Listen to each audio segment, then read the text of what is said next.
From the ages of 12 to 23, I self-identified as a student athlete. During the daytime, I performed in the classroom. In the evening, I performed on the basketball court, making sweet left-hand jump shots and layups. After my tenure as a collegiate athlete at the University of Notre Dame, I returned to Chicago with little to no direction. The summer of 2000 was stressful and lonely. I had to try to figure out how to reinvent myself. At the end of the summer, I accepted a position as a physical education instructor at a charter school in Chicago, working with kids K through 8. I also coached and mentored high school young ladies as they started their journey towards education and sports. This was my opportunity to give back to my community.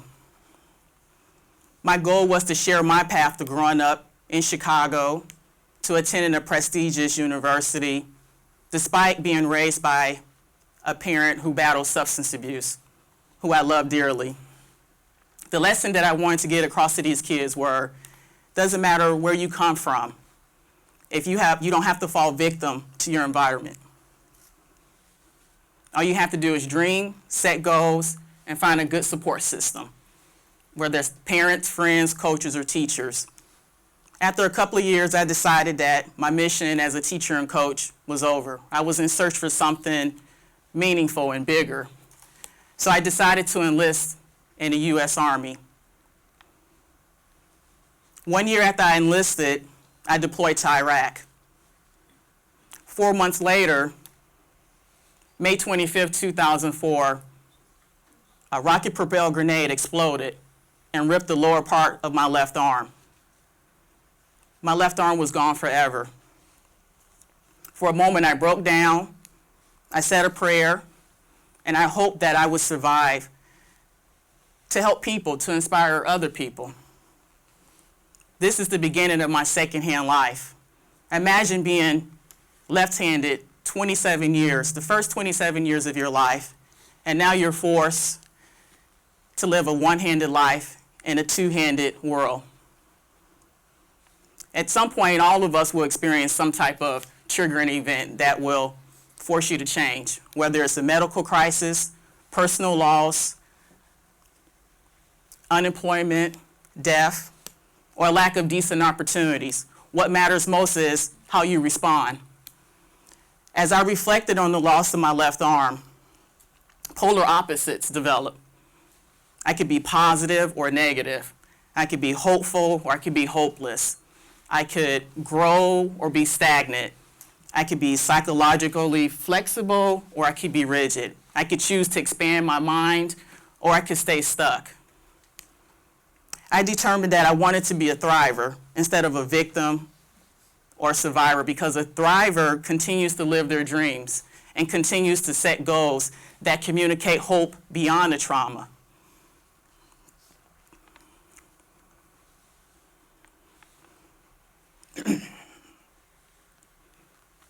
I realized that I accepted my combat experience. I reaffirmed my commitment to goodness, living a meaningful life, and service.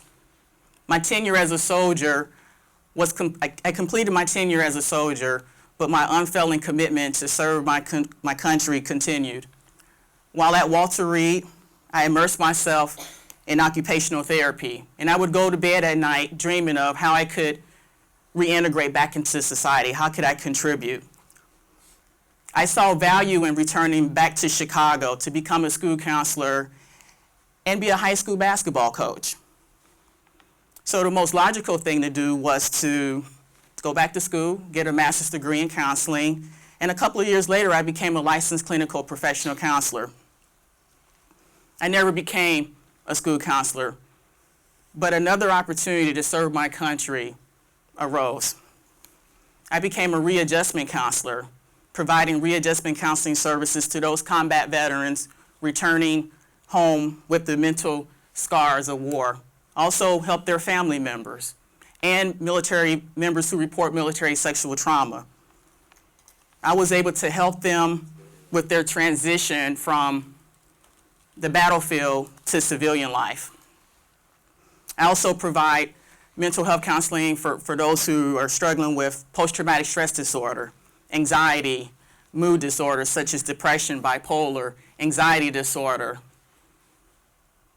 moral injury, a psychological wound.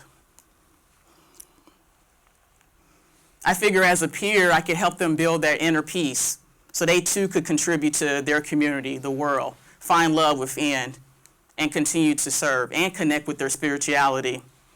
I work with hundreds of veterans, but several months ago, my proudest moment as a professional was when a Marine walked in the doors. He had lost his way in life. He was a binge drinker.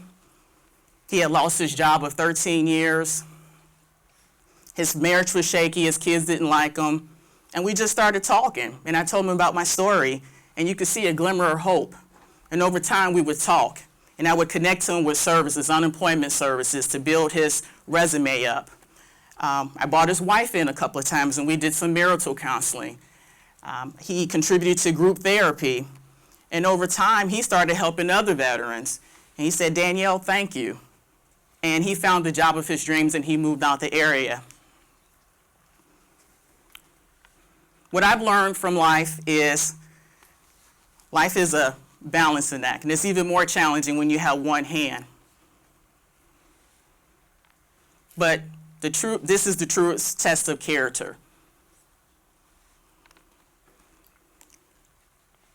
It is my continued desire to help people of all ages and all backgrounds to gain access to their purpose and passion in life, live a meaningful life, create a lasting legacy, and to live as a full human being. My secondhand life is worth living. My name is Danielle Green, U.S. Army veteran.